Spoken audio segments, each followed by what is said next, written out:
All right, my man.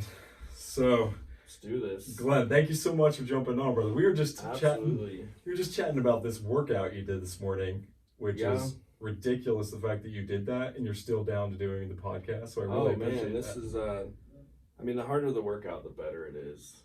Right. So, yeah. But when you go to bed late, Yeah, so I was actually here at the office till about 11:15. Wait, 10:15. And then I called a client on the way home because I know she's going through it. And I spent about an hour and 20 minutes with her. And then, of course, it takes time to decompress and eat, shower. And then, actually, my wife was out with her girls' night. In December, they kind of wrap presents, kind of hang out and do the stuff nobody wants to do till Christmas Eve, which I love because now there's a lot less to do. And I'm like, man, it's 12:30. Where is she? And I'm like, I'm going to freaking scare her. So I have this like super nasty old man mask and I'm like waiting and I go outside and I'm waiting for like 20 minutes. Anyway, I got a decent scare out of her. But and then of course she wants to hear about my day and about what's going on. So yeah, I bet it was 1:20, 1:30. I just set my alarm for, okay, here's my day, here's how much time I need to go to the gym, and I just kind of set it accordingly and then just get up. so force yourself to get up, man. Yeah, and this podcasts are fun because you never know what direction we're gonna go, right? So I think my nugget for waking up is how am I gonna feel on the days that I don't work out, and am I gonna regret it? How's the rest of my day gonna go when I skip it? And then the next time I want to skip it, I'm like, okay, remember last week or 2 months ago, like I know how I'm gonna feel when I don't show up, and that gets me going. It's like I don't want to feel that way, so kind of a cool little twist. So like the motivator behind that then is just what you said. You're focusing on, well, that's what I felt like when I didn't do what I knew I needed to do, right? Last time you ate a whole pizza, how did you feel? Like crap. Yeah. So next time when I want to eat the whole pizza, I'm gonna be like, well, yeah, that was fun, but it didn't serve my goal. Or yeah, I'm gonna consciously choose to eat the whole pizza and I'm gonna enjoy it. Or yeah, I'm gonna stay in bed and I'm gonna enjoy it and I'm gonna count this as my rest day, and I'm not gonna beat myself up over it all day long, and I'm just gonna really rest my mind. I don't know. Dude, I love that. There's actually Yeah. two parts of that I like.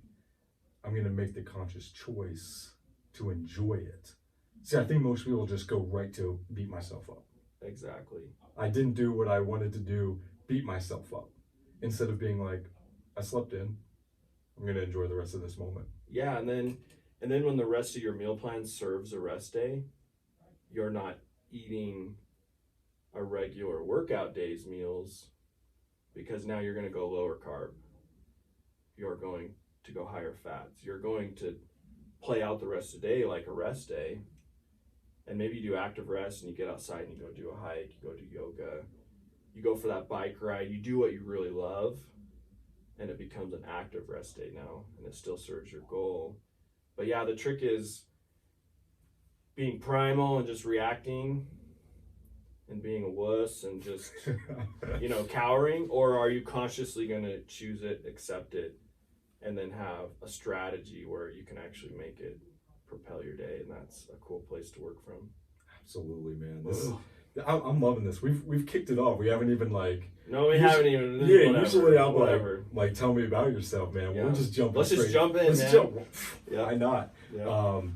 So playing into that, that just plays so much into like. This is like decades of torture, like coming into like an hour podcast. So that's where I'm coming from. Is like, man, I want to figure this out. How can I make my garbage serve me?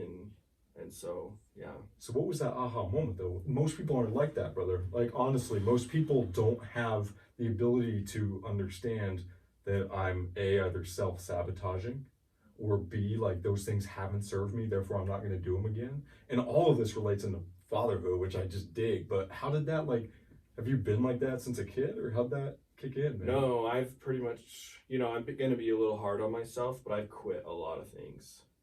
The minute it gets too hard, I'm looking for signs from God that this isn't your path. And then I'm making it mean that, when really I'm just not pushing through something. I'm not figuring it out. I'm not sticking with it long enough. An example would be, maybe wrestling. Like I was 112 pounds as a sophomore in high school. I was tiny. And we had just moved from a bigger town to a small town. I didn't know anybody. And I tried track and field. Dude, I was horrible. And even that I quit. Let's talk about that. So I ran for 2 weeks, had our first meet, and I'm going to do the mile. Little short kid.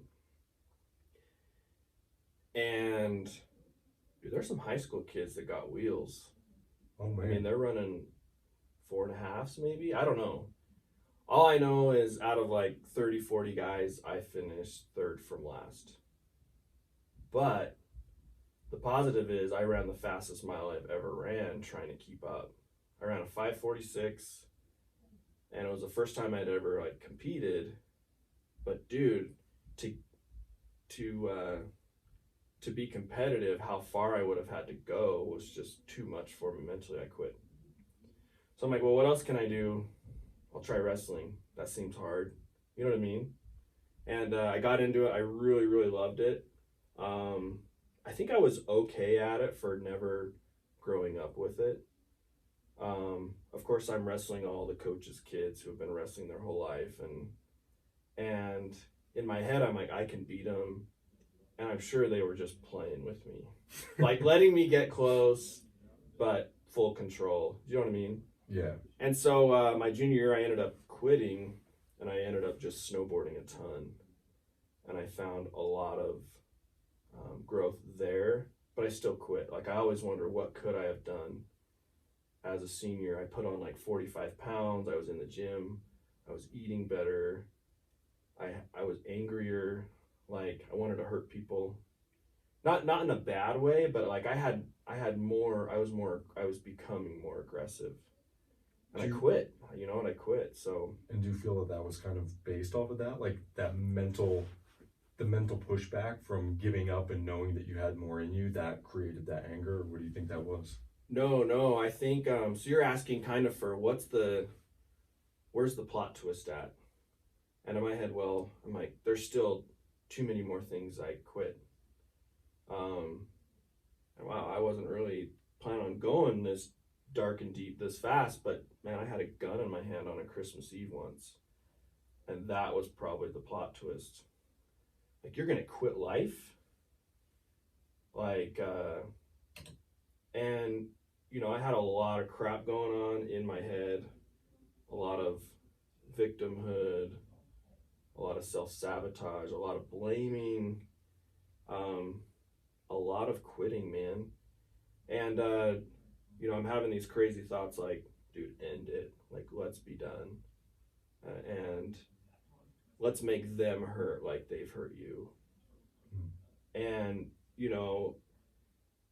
in those moments, you just hope that people can survive for a few seconds and really see what's going on. And that was my turnaround. Because it's like, man, can I get any lower than this other than following through? I guess you can't. So, I had quit a lot of jobs. I had quit investments, securities. I was licensed mortgage, insurance, security. I did all kinds of hard things, but I eventually quit on myself a lot. And those losses really start to stack.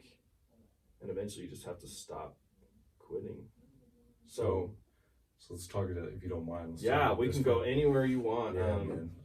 Because I know that there's a lot of people out there listening. Yeah. That are going through similar things, brother. That's why I keep wanting to jam on this. Yeah. So you get that moment, you're like, I'm about to quit on my own life. Thank goodness you did not, obviously. Right. But how did that that moment where you're like, nah, I'm not quitting on my life. Let's talk about that. Like, how did that transform to where you are now? This is a fun segue because it was the thought of being a father that saved me. Mm.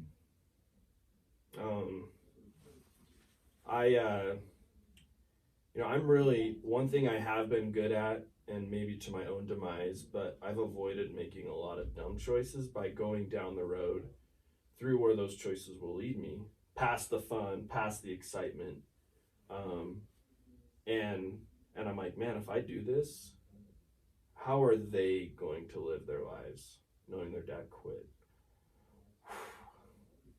And how is this going to impact them? And I pictured their little faces. I only had 2 boys at the time. And crazy enough, I had just found out a few hours before that I was having a little girl. Like, that was my Christmas present. Opening a box, and I think they were yellow balloons floated out. I mean, geez, like, I just got some of the most amazing, precious news.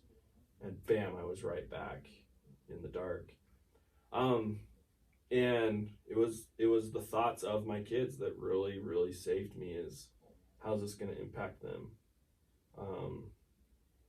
And the story just gets so crazy after that. The highs and the lows, but I was determined never to tell anybody. This was my deep, dark secret. I did kind of an interview with bodybuilding.com a few years later, and that story came out, and I was like, what the did I just disclose? And I've said this before, but I was like, man, I really brought a lot of shame on my family name. And what's my family and friends and close people gonna think of this? And I'll never forget, I walked outside afterwards and I was like, here we go, like, it's out there now.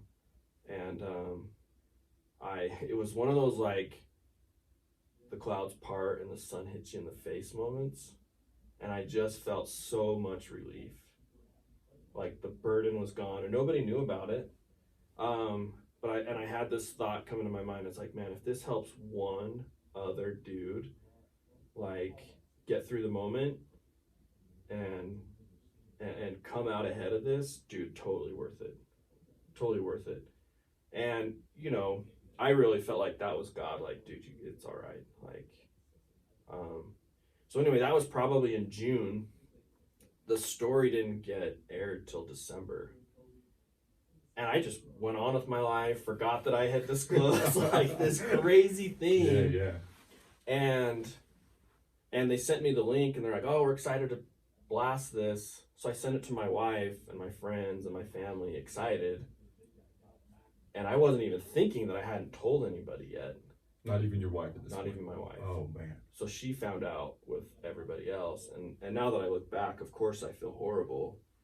But it led to lots of discussions. And, it's just crazy that one person in a marriage can be having the time of their life, and the other person is ready to leave, ready to be divorced, ready to die, and you wouldn't even know it.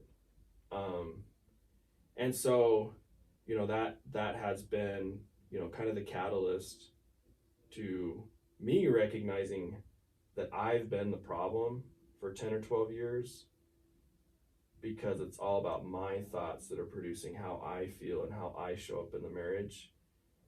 And it had nothing to do with her, and I'm just putting it all that on her all these years. And it's been a process. Like, it's not something that you just flip the switch on. At least it wasn't for me. But now I look back and I'm like, yeah, I had a gun in my hand. Look where I'm at. Look where I am now.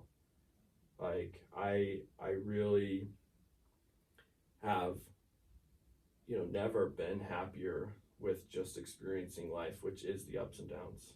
So yeah, because a lot of it's not the highs and lows. The majority of life is just in the middle, and I think right. we sometimes forget about that too, don't we?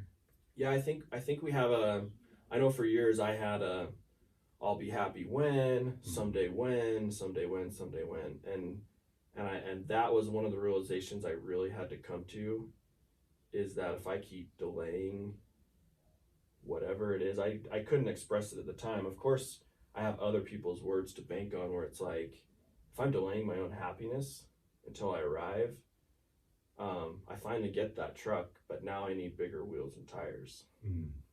Or now I need the trailer behind it, or the sandrail that goes inside. And you never get to arrive, right? And so that was a big, big part of my story. Someday win, someday win, someday win. I think, I don't know, bring me back to kind of where that leg started with Well, questions. yeah, and that's the thing. So kind of the way that we are approaching it is when you're sharing the moments of like what's defining you to the point where you're at today. And ultimately I want to know now too, because of all this that you went through and everything, like how did that even change your just personal journey? Because you're saying you realized that it's about that internal happiness now. And that if I get a little bit of a quote unquote win from society and I get that truck and I get that, then I want the trailer and I want the rails and I want the bigger tires and all this. But like now knowing that, how have you incorporated that into your life to help you become the man like you are today? Awesome. So here's, there's tons of examples, but I think we have an unrealistic expectation that we should be happy more than we're a negative emotion. So, a lot of people I talk to, clients, friends, family, whatever, and myself at one point had this expectation that pure happiness was the goal. Like, how can I be happy all the time, or even 80-90% of the time? And then you start applying some simple ideologies with the gym. Like, we go to the gym to experience opposition. We go there and put ourselves in that situation so that we'll grow. So why in the world would we expect to be, sunshine and rainbows when it's the hard stuff that really creates us? So why run from it? So now when I'm in a down funk, there's I have enough experience with it where it's like, okay, here's where we're at. We're checking in. I'm watching. I see what my brain's gonna do. I've overcome a lot of the sabotage. So in kind of the mentoring space, there's a term called buffering or binging, right? Sure. And the basic theory or idea is that when we experience a negative emotion, we want to run from it. We want to quickly change our state of mind and how we feel. And what happens is we're resisting and we're avoiding, and we're never really dealing with it. And we're using that primal mind we were talking about a few minutes ago instead of consciously choosing how we're going to use it and where we're going to go. So what tends to happen is, and we're all in the mud on this, there's lots of ways to buffer or binge. There's food, there's alcohol, there's drugs, there's caffeine, one of my favorites. There's Netflix, there's shopping on Amazon, there's pornography, there's sex, there's lots of amazing things too that are not necessarily bad, but when we're trying to avoid how we feel and replace that and escape it, then it becomes not serving us. Does that make sense? Yeah. I've even used the gym or work. For fathers, we spend a lot of time here, and are we avoiding what's going on at home, perhaps? Like, it's something worth questioning. Sure. Because there's some emotions there that we haven't sorted through, we haven't faced, we haven't dealt with. And I would submit that it's all on us. It has nothing to do with our kids or our wife. Sure, and taking that accountability for Exactly. the good and the bad, right? Exactly. So bringing this a little bit full circle is being okay with the ups and the downs and realizing that this is the experience of life. Like, without being sick, how do we really appreciate our health? Without going through a really tough argument and owning our crap, how do we experience an amazing, sweet relationship if we haven't ever overcome anything? If we don't go to the gym and hurt ourselves and bang ourselves up, how do we grow and develop? And so now it's like, oh, okay, I'm seeing that this opposition is just a game. So a really fun analogy is I was hiking on Timpanogos, this mountain right out here. Yeah. And we did a 1 a.m. hike. So we're leaving full moon, and we got to the saddle and it was freezing. Like, it's summertime and I'm in shorts and a tank top, and you get to the top and the wind's blowing, and it's I don't know, 4:30, and it's dark, even though there is a full moon, and you know, the few people I are with are like, let's wait for the sun to come up. Let's watch the sunrise from here. And we're in the saddle. So if you've been up there, there's a spot called the saddle. And it's windy and it's cold and my knees are tucked in. And I've been on plenty of miserable campouts where it's like, I think I'm gonna freaking die. Like I'm wet, I'm freezing, and I'm cold. And it becomes a, how do I survive the night? How do I survive the dark? Because I know the sun's coming up. I know the snow's gonna melt. I know this is a season. How long is it gonna last? How do I show up in a way where I can benefit from this? How do I show up and not sabotage and make the situation worse? So like, take a client who's trying to lose weight and they're an emotional eater. Now their choices are directly impacting the result they're trying to get, and then the cycle just freaking repeats itself. And it's a really, really tough place to get out of. Sure. Until you start recognizing what's actually going on. And it's just the human experience, that's it. It's 50-50. So rather than like when you're sitting there and you're like, man, I'm freezing and I can't wait for this moment to change, it's at a certain point you gotta embrace it and be like, I get to be in this moment right now. This was the weirdest experience I had. Well, not the weirdest, because I almost died in Hawaii a few weeks ago. But I had an experience. My least favorite thing to do is have the flu. I resist and hold, and then it, like it comes out my ears, I think. Yeah. And because of all the weird thought work I've been doing, I had a thought like, how can this be fun? And I was like, well, that's a weird thought. And I've really enjoyed coming up with weird questions. That's not a weird question, but in a weird moment, my brain has been trained to like, dude, how can you enjoy this right now? I was like, wow, I'm alive. My body is fighting whatever this is. I'm gonna throw up again in about a half an hour. Let's see how this goes. And it was less about how miserable it was and more about just feeling alive and feeling pain. Like I'm the kid who was like hitting his head against the wall just so he could feel something. Sure. And so, you know, probably a twisted way to look at it. And I don't know how relevant that is to this conversation, but it makes me curious, like, what a weird place to be grateful for the pain and the misery and the discomfort, because the upside's coming. The sun's coming up. So it's the Chuck Palahniuk though. It's the Fight Club moment. Yeah. When he's putting the lie on his hand. Exactly. That's that moment. Like, be here. Yep. This is you living. Feel it. Breathe Right. it. I love that, dude. Yeah. So two things real quick before we jump into. Sure. I want to know a ton about your family, your kids, but really I also want to know, like, when you say I've heard coaching and I've heard fitness a ton. Can you walk me through what those are and what they mean in your life? Yeah. So, a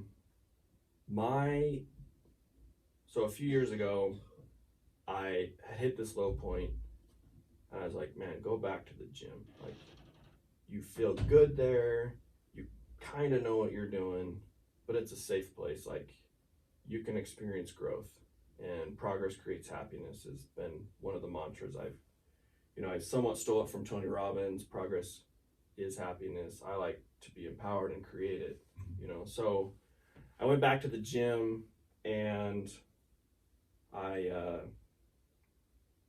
get a quick email from bodybuilding.com. It's like, hey, here's a challenge. You can win a bunch of money. Look what all these other people have done. And I was really surprised. I'm like, wow, there's years and years of this, people doing this. I got really excited.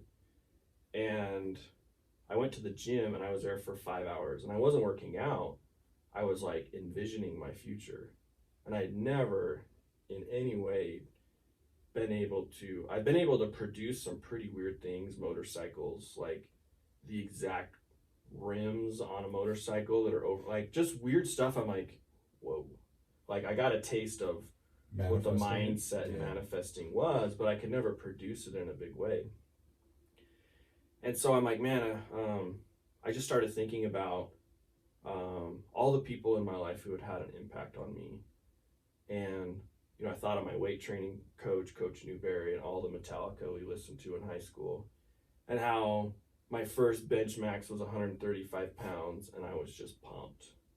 And I remember seeing my pictures of my dad back in the 70s, and he had gotten into bodybuilding, and he was a surfer, and he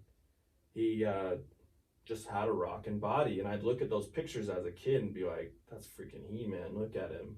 And he's always been shapely and strong and, someone to really look up to. So I'm 15. He gets these crappy concrete weights, throws them in the garage. I mean, I got trapped under it a few times. Like, I think I'm gonna die. Right. And you kind of like tip it over and you survive. And so I'd had a lot of these experiences, and I'd had a lot of like personal transformations and done a lot of online programs. And I had tried cabbage soup diets and all the fad crap. Sure.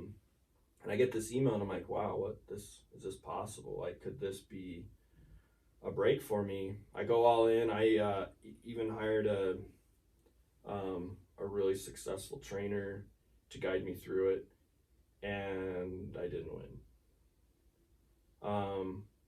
And I had done a lot of work, and in the moment I had a lot to learn still, just about my own ego. Like, I didn't get any recognition. I saw who the winner was, and of course I had negative thoughts. And I was like, why are you thinking this? They chose him for a reason. Like, why don't you get curious? Like, what did he do, and how did he do it, and what's his story? Why can't you be happy for him?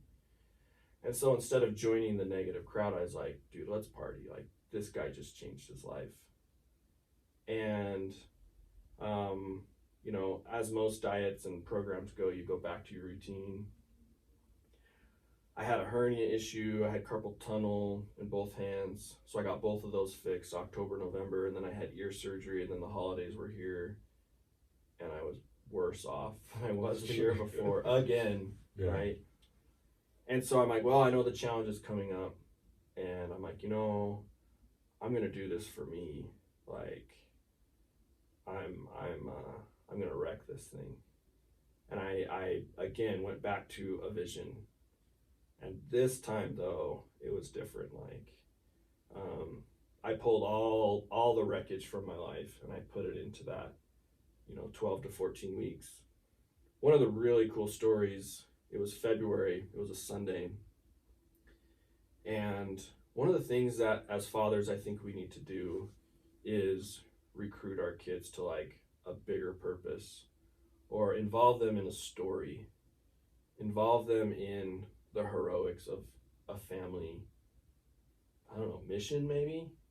And so I remember, and I look back and I'm like, now I can explain it with words. Like, I had obstacles, I knew what they were, and I was addressing them and creating a plan. But I didn't have the terminology then. It was just organically happening in my life where, like, man, I really need to get my wife and kids on board because this is freaking happening.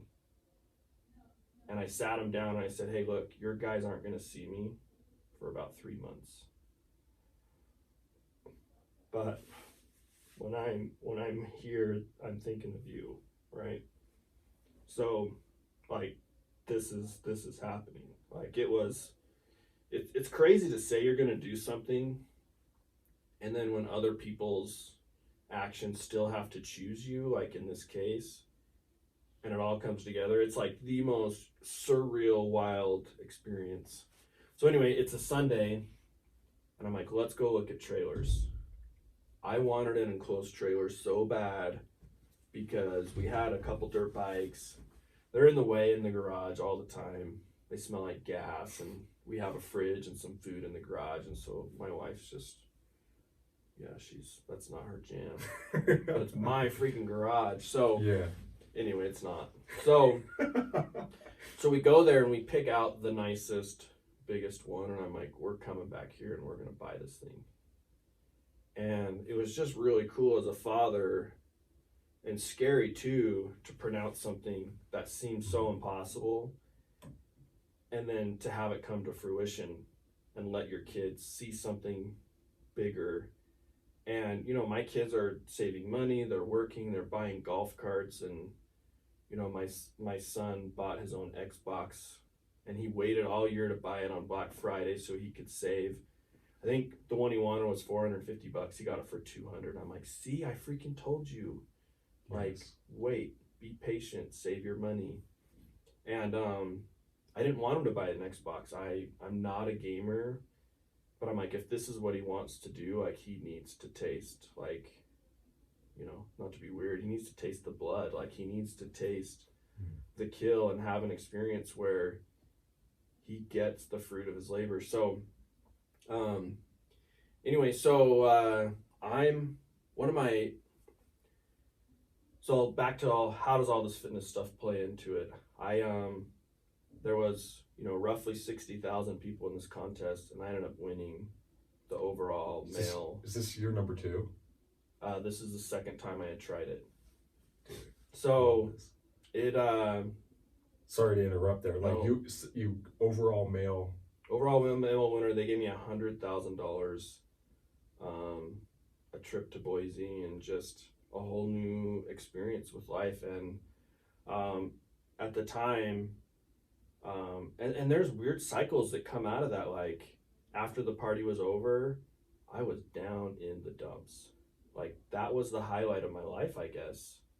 Let's go back to 2 jobs, 2 in the morning working, because that was it, dude. That was your wave. Man, what a horrible thought, right?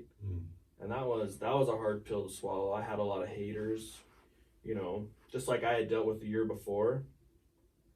People have their favorites. They have their fans of somebody, someone else's story, and they deserve it. They all do. Like, and so dealing with haters, that was a huge life lesson. Dealing with negativity, and sorting through it and coming out with your own story and how you're gonna, you know, own it. One of my favorite points in that challenge is I was 3 weeks out from finishing and I wanted to quit. I was tired, I was exhausted, I wasn't getting along with my wife, hadn't seen my kids in months. I'd been using paid time off so that I could get through all that I was doing. And I was done. I was beating myself up at night, lots of negative self-talk, you're not going to get there. And I talked to a gal who had won it the year before. Her name is Charmaine. She's like, Glenn, you can't. She's like, I was going to quit and I won. And she's like, you know, whatever you do, you can't quit. You got to finish what you started. And then that kind of brings us back to always quitting, man. Like, what if I quit, dude? Again. Quit again. And so as people are starting off on personal journeys and 75 Hard and writing a book or doing a podcast like you are, it's like, if you quit too soon, you don't know what you're going to miss out on. And it might just be a personal journey. It might just be a personal story. It might impact the next time you want to quit, and it's easy and it becomes part of your wiring. Like, it's really, really dangerous. And so not only did I, you know, decide to finish, but I'm like, you know what, every week I'm going to keep doing what I've been doing, and that's making it harder on myself every week. Super intentional. And when this contest is done, I'm not done. I'm going hard until they announce a winner. And then when everyone else is blasting their transformation pictures online, I waited like 6 days. I'm like, look, this is more about my family. This is crazy too. The night before I was going to get my pictures done, my wife is just so fed up with me being on social media and chasing down what's everybody else doing and supporting other people and just being in that community and not being at home.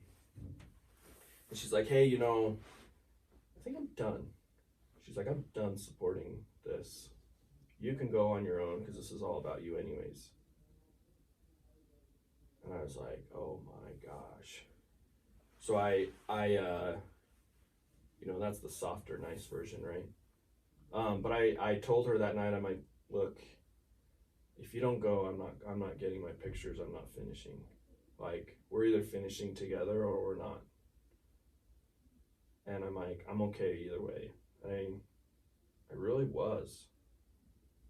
I was like, I've proved myself.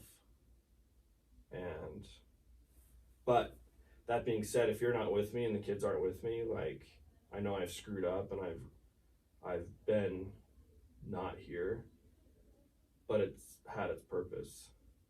And anyway, so I woke up and I did my routine and I ate my waffles and syrup and, you know, was getting carved up and just focusing. And she came downstairs and I'm like, dude, what do you want to do? She's like, we'll go. I'm like, wow, thank you. And it was just a quiet, surreal drive to Salt Lake. We live in Springville. And I paid a guy to do my photos. And we did some really fun family photos. Like, I brought my kids into the pictures and they're on my back and I'm doing push-ups, which we had done occasionally, some family push-up challenges. And Amber was pregnant at the time with number 5. And it was tons of fun. So then Sunday's rolling around and you're submitting your pictures and sharing them, and people have reposted it 4 or 5 times because they're trying to get some spotlight, and I totally get it. And I posted a picture of just my silhouette. And it's just all shapely, my shoulders are popping, and you can't see anything because it's just the silhouette. I'm like, this is all I'm posting, and I'm going to post some family pictures. But this has been a wild ride. I really appreciate you guys. Well done. And it was just a fun experience to not be there for me and just celebrate that we finished. So then that was Sunday. So like Thursday, Friday, I'm like, okay, things have died down. It's kind of boring. Let's post some pictures. And it just blew up. Like, people were going bananas and it was tons of fun. And I just kept working until they showed up at my gym. And it was really amazing because I knew, I don't know, it's hard to put to words, but I called my dad the night before and I said, Dad, it's me. They're coming for me. And he's like, oh, you know, as any dad would, like, oh man, I don't want him to be let down. He's gonna like be a basket case after this. This is gonna be a major letdown. And they showed up and he was the first person I called.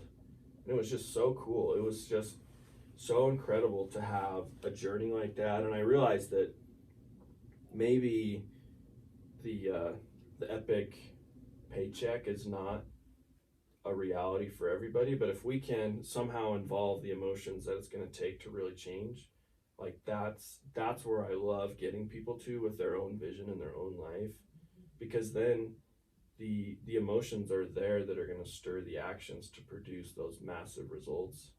And until you get there, and I think that's where a podcast like this is so powerful, is because no amount of success really replaces what you can do as a father and what that means. You know what I mean? Absolutely. Like, there is a wealth of energy and untapped resources there that if we can tap into as fathers, like, we can really overcome all this stuff, because there's little guys looking at us.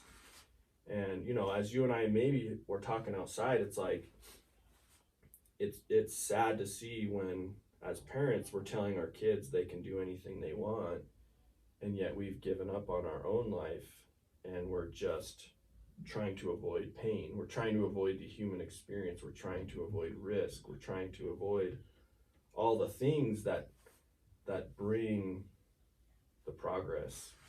And yet we're telling our kids, we're being hypocritical, right? Like, oh, you can do anything. And believing that we're fooling them. Yeah, or maybe we really believe that they can, but our actions aren't showing them that we really believe it. Yeah. And is that dangerous for them? Brother, if we in their development, if we fake too much of our own happiness and don't go after our own things, we don't get to give them that opportunity that you got to give your father. Because believe it or not, when you called your dad first, Imagine being on that flip side of that, bro. It's on video if you want to see it. Absolutely. There's it might be called Epic Surprise, and it's from bodybuilding. It's from their channel, and I've got the phone up to my ear, and I'm like, Dad, I did it. They're here. So cool, so freaking awesome. Oh man. So And it wasn't the money, dude. Like, of course I needed it.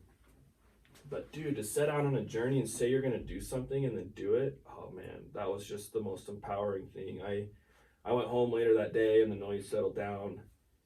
And I laid the check on my wall on its side. It's like one of those big yeah, closing house. What are those? like the 3-foot checks, Yeah, the big yeah. old cardboard checks. Yeah. Yeah, and it had my name on it with a huge old comma, 6-figure check. And I just laid there, and again, the sun's coming in. It was just one of those moments. And I was so freaking exhausted and worn out. And that was the first moment I had relaxed since Christmas. Because I was all in, man. It was crazy. It was crazy. And then, so to realize what my power and potential was, that was almost 3 years ago. And I've leveled up in a lot of ways, but I haven't had that surge of adrenaline yet. But that's what I'm chasing. It's like, okay, what's it going to take to push myself so hard that I can have that level of fulfillment again where I know I gave it everything? And that's kind of what I'm chasing right now. How was it telling your kids Dad did it? So I call Amber. She pulls them out of school. And they were younger. I mean, I don't even know if they comprehended the magnitude of what Dad had just done. Now, as years have gone on, we'll reminisce about this crazy journey the family's been on. It's provided a really cool kitchen in our house and a trip to Disneyland in this epic trailer. Lots of taxes. Right. And we donated some, which felt really good. And just involving the family in my own personal goal and pursuit was really cool because they're doing push-ups with me. And now they're challenging their principal to push-up contests. That's so My awesome. 8-year-old can do over 30 one-arm push-ups. He was doing 75 hard with me at night. He was going to the park, and we're doing pull-ups at midnight. He's packing healthy foods for lunch. He's getting up early. He's doing pull-ups. Like, so this has totally spilled over into, man, what can I do? Can I be a YouTuber, Dad? Like, yeah, what do you want to do? I'm like, I don't know how, but let's figure it out. And so they're seeing the efforts, and now when I need to recruit them on my side, they're like, okay, Dad's about to do something, and we need to support him. Where's this going? And so now it becomes really easy to ask for them to sacrifice time with me because they're seeing what I'm working towards or how I'm helping other people in their lives. I'll tell them stories of, people going through divorces and getting cancer and almost losing a kid or just winning on the scale, and they're putting pieces together in their own life, and it's now serving them very, very directly because they have bank accounts. They have more money in their wallet than I do. Do you know what I mean? Yeah, absolutely, man. And I'm in the spot where I've shelled out a lot of money. What's a lot of money to me? And I'm living on the edge, man. I'm like, okay, we're investing in this next thing to help people and help the business and help the family. And I'm donating plasma to freaking make a lot payment in Mapleton, and I've leveraged myself there, and I've built the next story for them. I'm like, look, this is where we're going, and we, this year we've made this really epic clubhouse in our backyard. It's huge. Like, don't tell zoning. Like, if the city knew, I'd be in trouble, probably. But now I've involved them, and they're being creative, and they're like, Dad, let's work on the clubhouse. Let's go to Home Depot, and they're shelling in $20-30 for lumber. Wow. And I'm letting them be a part of that story and being creative. And it's giving us a project, and I really think it's powerful to sit around and talk about the clubhouse, and then it's an easy transition to whatever else is going on in their day.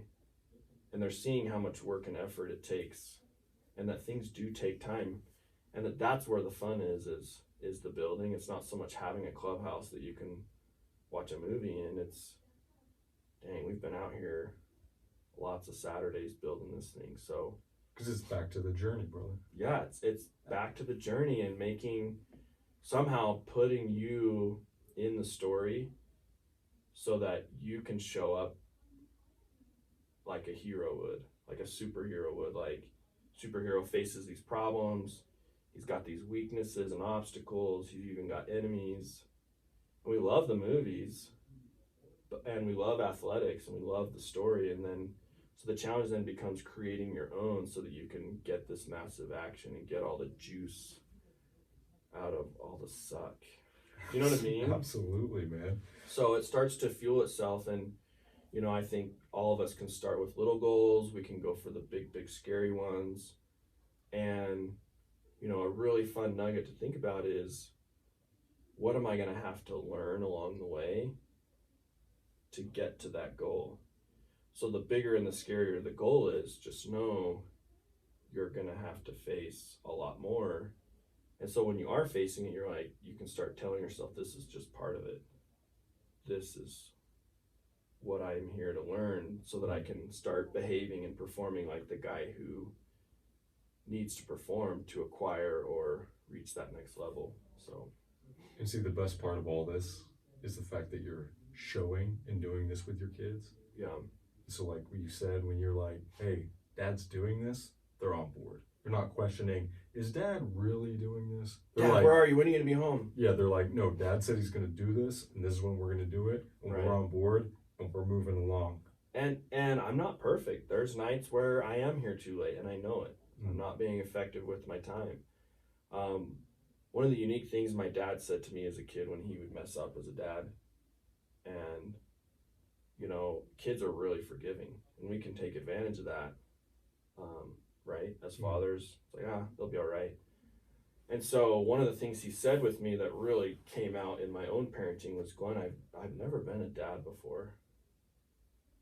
And I was like, now that I am the dad who's never been a dad before of a teenager who's starting to get emotional, it's like, dude, I'm gonna mess up, and I'm gonna mess you up, emotionally or whatever, but I am doing my best. And I can look back at my own dad and my own parents and really give them the benefit of the doubt. There's a lot of healing that can happen for people there. We really, I've seen it in my own family, and I've seen it especially in clients' lives where they hold on to their childhood and they really become a victim of their circumstances. And, one of the quotes that really pissed me off was, life's happening. Do you know what it is? Life's happening.